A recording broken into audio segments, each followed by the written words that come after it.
నీపైనే ఆనుకుని రాస్తున్న స్తుతి కావ్యం.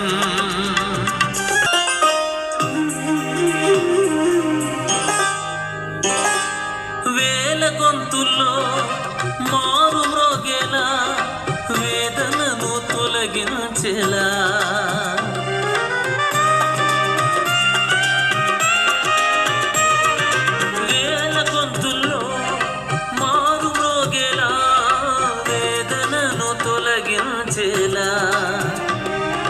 సంగీతమే సందేశంలా, సంగీతమే సందేశంలా హృదయాలను కదిలించగా, హృదయాలను కదిలించగా కృప చూపిన యేసయ్య.